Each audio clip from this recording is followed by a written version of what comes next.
Hello everybody, this is the Custom Cuber 101, and today I'm going to be reviewing a puzzle only known as the Square-1.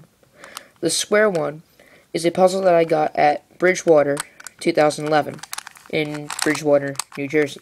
It was a cube competition though. Now, this puzzle is designed by MF8, and it's a pretty good puzzle, especially now. And yeah, let's get to this review. So, when I first got the puzzle back in 2011, December to be exact, I purchased this puzzle for, I believe, $10 or $12. I forget how much it was, but I did it anyway because it's pretty much just a donation. So, I get a puzzle, the World Cubing Association gets a donation, so we're both happy. Anyway, so right out of the box, I noticed how clicky the puzzle was. I mean, it still is clicky, as you can tell. But it also did not turn as smooth. So, I got a bottle of Maro Lube, and I lubed it up. And after breaking it in and playing with it for a while, when I actually really started playing with it this past week, because my goal this summer was to learn how to solve one puzzle. And the summer's almost over, so I decided to learn how to solve the Square-1. So, after I really started playing with it a lot, I noticed how much better the turning got. So, like I said, right out of the box, it doesn't turn that great. So, after lubrication, once again, it started turning a little bit better. And it's just a really complicated puzzle. And notation is just, like, it's two different worlds, literally.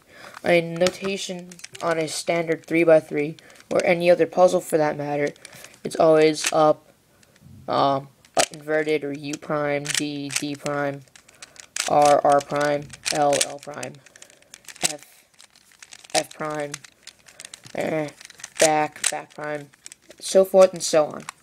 However, on the Square-1, notation's completely different, and it was just really difficult to understand how the notation worked. And you always hold the left side or the foregrip where it says Square-1, and then this would be the right face, but it's noted as a slash. That's probably the easiest one to memorize. However, each piece, instead of each face being given a number, instead of each face being given a letter, each piece is given a number. So it's also something completely different to understand. So an edge piece is noted as a 1, and a corner piece is noted as a 2. So if I wanted to do a 3, I'd have to do 1, then 2. So that's a 3. So it's pretty difficult to understand how the puzzle worked. Additionally, solving the puzzle is completely different. Because the Square-1 shapeshifts, and you can see I only did a slash, and the puzzle can shapeshift already, and it gets even crazier than this. It gets completely jumbled. And the first step is actually to get the puzzle back into a cube, and even that's a challenge. So this puzzle gave solving a twisty puzzle a completely new twist, so to speak. So this puzzle, it definitely isn't the best Square-1 out there. I know that for a fact because I do believe the Calvin Puzzles Square-1, it's HK Now Store's own brand. The Square-1 that they produce is supposedly much better than the MF8. And also I hear that other brands of Square-1s are much better, so this is definitely not the best one out there. And I can also tell, I actually believe this happens with the Calvin Puzzle Square-1.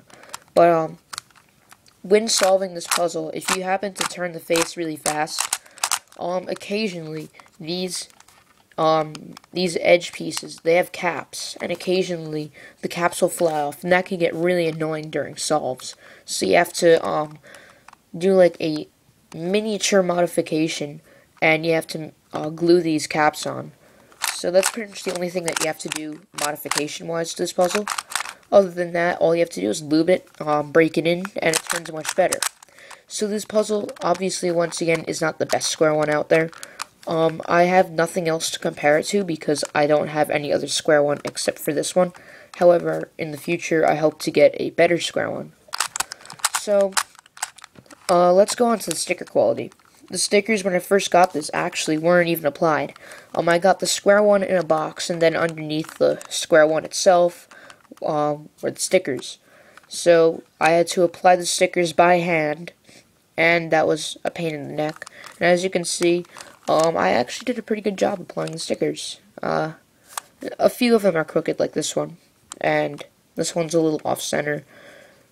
And there are some air bubbles, but I'm rubbing them right now, and I can feel that there's like a piece of plastic underneath them, so it might be like an imperfect cut from like the factory, so that's not my fault.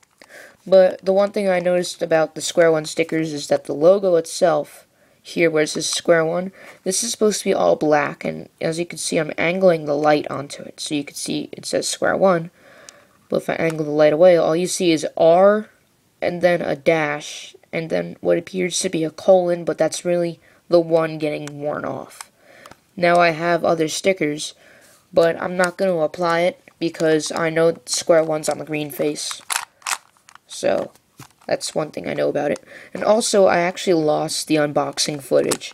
I was filming it on my iPod with only one hand, and I had to like put the camera down and like open up the box and pick it up, and then I wound up like sticking it in a folder with my other Bridgewater footage, and then I erased the whole folder, and I didn't get it back.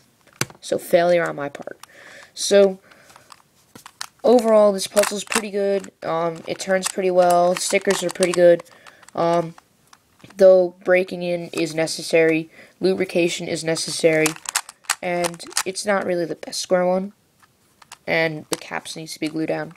So that's pretty much it for the review. And before I wrap up this review, I'm going to do a size comparison to the Diane Guhong. This is the equivalent in size of a standard 3x3. So, size comparison, as you can tell, the Guhong is slightly larger, and I'm positive it is because before I did this video, I did a size comparison just to make sure, and unfortunately there is no zoom feature on the iPod, but you can see that the Guhong is about 1 millimeter or 2 larger than the Square One on all sides. So, this is probably the equivalent of like a 55mm Zanchi. As a matter of fact, I have a ruler, so I might as well measure it. Let's see. That would be really funny if I'm actually right. Oh my god, I am right. Ha! This is 55mm. Look at that. It's 55. Hang on. Yeah, it's like 55mm. See? So that's pretty interesting. I just actually completely guessed at that, and then I remembered that I have a ruler in my desk, so. Anyway, so this has been a review of the MF8 Square-1, and, pretty much, yeah, if you want to get this puzzle, go right ahead. There are better Square Ones out there, but, I only bought this because it's a puzzle I've never used before. Not only that, but it's a donation, so, I went ahead and bought it anyway. However, the puzzle is fairly nice. And anyway, thank you guys for watching my review on the MF8 Square-1, and I hope you enjoyed.